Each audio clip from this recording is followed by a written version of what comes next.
Pour changer sa culture de la nature, il faut d'abord la fréquenter. Il faut d'abord la voir, la toucher, la sentir, l'entendre. Donc, il faut sortir. Sortir dans la nature. Donc, ce n'est pas sortir sur des sentiers balisés, ce n'est pas sortir dans ce qu'on appelle des centres d'interprétation de la nature. Non, c'est retourner à la nature. Et alors, à ce moment-là, ce qu'on constate qui se passe de façon complètement spontanée, c'est la sensibilité qui s'ouvre. La sensibilité qui s'ouvre. La sensibilité, elle fait évidemment affaire au subjectif. Et beaucoup de gens, quand ils sont dans la nature, se méfient de leur subjectivité en disant que c'est leur imagination qui parle, que c'est toutes ces choses, parce que c'est ça qu'on leur a appris. On leur a appris à ne faire confiance qu'à l'objectivité.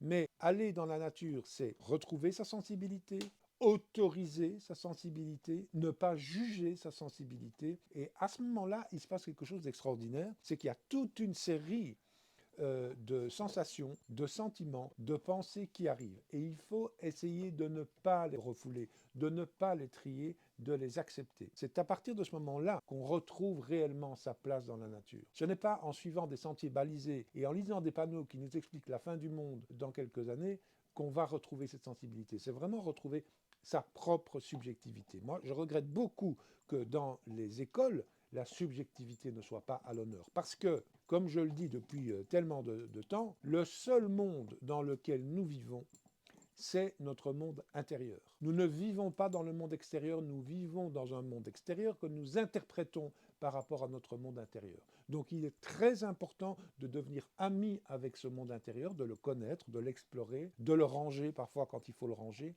mais c'est très très important. Donc concrètement, c'est très simple. Enfin, chacun fait ce qu'il veut, mais moi je suggère d'aller par exemple en forêt et de s'ouvrir complètement. Alors d'ailleurs, quand on va dans une forêt, à la différence de ce qui se passe dans une ville, tous nos sens réclament l'ouverture. On a envie de toucher, on a envie de voir, on a envie d'entendre, on a envie de sentir. Ils sont là pour le faire, ces sens-là. Donc les laisser faire et ne rien faire d'autre. Se laisser absorber par la nature et laisser notre corps absorber lui-même la nature et voir ce qui se passe. C'est pourquoi, dans les cours de l'université dans la nature, le premier exercice qui est demandé aux étudiants, c'est exactement ça. C'est d'aller quelque part en forêt, de trouver un endroit plus ou moins confortable, de s'asseoir pendant 3 heures et de ne rien faire. De ne pas méditer, de ne pas prier, de ne pas lire, de ne pas prendre des photos, de ne rien faire, de se laisser aller.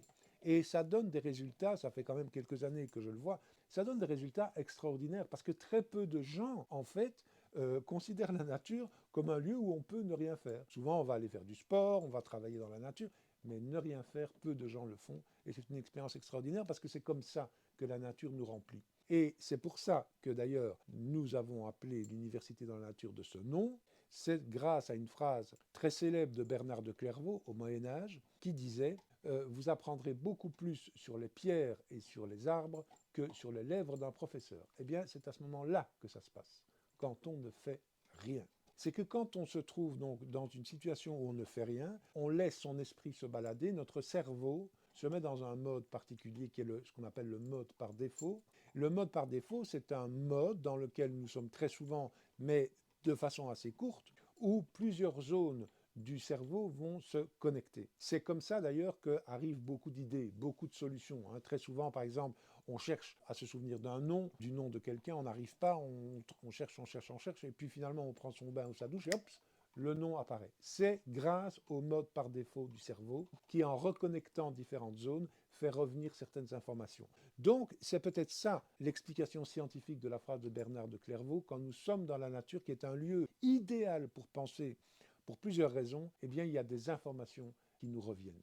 Et moi, très, très souvent, quand j'ai un problème, que je dois trouver une solution, après y avoir réfléchi, je vais me balader. Et je n'y réfléchis plus. Je fais exprès de faire autre chose, de me promener avec ma chienne ou d'aller couper du bois.